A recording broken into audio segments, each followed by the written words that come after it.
Okay, and we have a Live Miami favorite in our Panda Kitchen today, Reed Alexander, and he's going to show us the healthier side of Thanksgiving eating. So don't go anywhere. You don't want to miss it.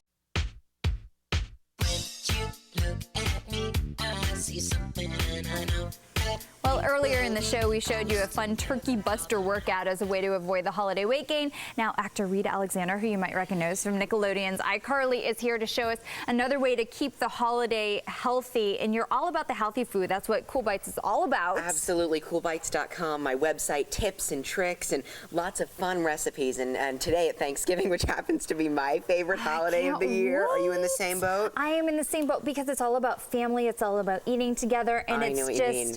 But it can be thousands of calories. It can pile on quick. I'm eager to hear the ways that you're going to help us keep it a little healthy. Of course, of course. So a lot of family pouring in. I'm the designated cook, so you're right. I had to find some. Are you really? Are you going to be cooking for the whole family? First, you're tackling all the side dishes. I'm looking forward to it. And the reason being, just like you said, these are nutritious alternative side dishes that don't deserve to be pushed to the side. Don't push those sides to the side. Absolutely. Come on, keep them. Give them a starring role. And today we're kicking off the delicious meal with one of my favorites, a warm, tasty, creamy butternut squash soup.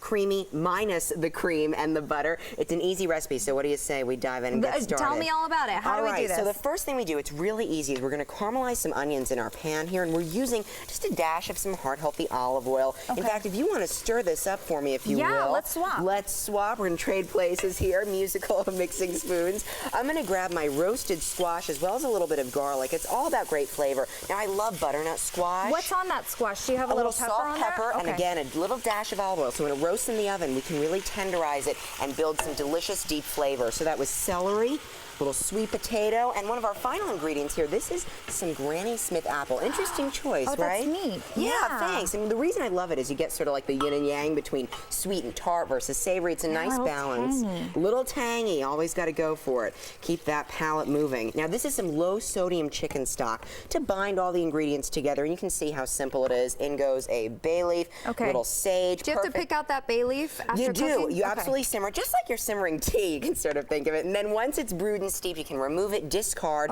Speaking of which, we're going to pop our lid on at this stage. This is a great go-to recipe for autumn, especially on Thanksgiving Day when, you know, we're always running around, a lot of things to keep track of. And here's the soup. The reason being, it's done its own thing. It's just simmered down. Time to brandish. So how long do you think? Just about 30 minutes here on medium heat. And the goal is to allow all of those veggies to simmer. The reason is we're going to brandish our immersion blender. It's a great tool because you can see I'm pureeing all these great ingredients here, and I love to make a nice creamy velvety texture out of the soup, again, without overdoing it with a lot of the fat. So this is really nice and silky. This is beautiful, and this is this. That is the finished product in its little soup bowl. Thank you. And you can see how simple it is. It really does its own work for you. You think this is a cook the night before if you want to? Totally. And I'll tell you another swap ahead. Does that make it easier or what? Oh, I know what you mean. Please. We always have to have a timeline of when we're going to be heading to the market, getting in the kitchen, set up your battle station, so to speak. And this is something you can absolutely pop in the refrigerator. It'll be ready to go. It smells very good. Just like,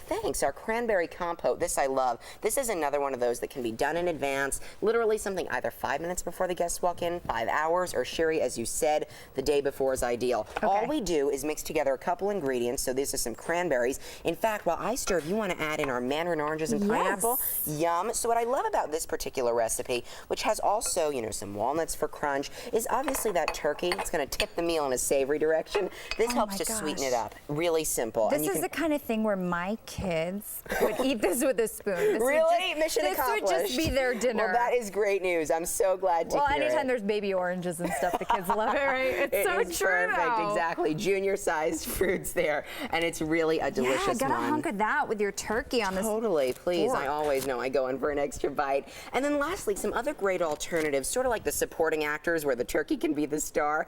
I love, as an alternative to mashed potatoes, again, finding ways to circumvent the cream and the butter. That's the goal. These mini fingerling potatoes, they're roasted, pretty as well. Aren't they? Yes, they kind of they're very much stars. Touch. They need a close-up. And I love to use the yams and some purple potatoes. You can find them in any grocery store. I think they even sell them in the bags with like all of them combined. Absolutely. Pop open a bag. You've got a nice assortment, different array of colors. And herbes de Provence, that's the one-stop shopping seasoning. It's like a spice aisle staple. Herbes de Provence? Herbes de Provence. You got it. High five. Right there. Sounding it out. And then lastly, an exclamation point on an incredible selection of great sides. These are those mini apple spice cakes. Again, so minus good. the butter, unsweetened applesauce, cinnamon, allspice, toast in the season. And the applesauce keeps it really moist It as well, doesn't it really makes them tender, especially when they bake in these mini bundt pans. And that's the goal. So when you bite into it, the Fuji apples that are running all throughout really just permeate this fantastic batter.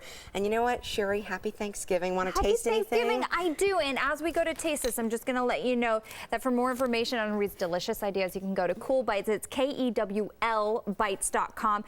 Reed, let's dig in. Cheers to this. We will be right back, and we've got to feed the ladies as well. Cheers. Cheers. All right, welcome back. We've got Reed Alexander, one of our all-time, I think, favorite guests to have here. Always energetic and charismatic. And I got to tell you, these, what are they called again? The These apple are the ones? mini apple spice cakes. They are delicious. Chunks of How did apple. you forget the name? You've had 6 of them already, girl, for Channel 6.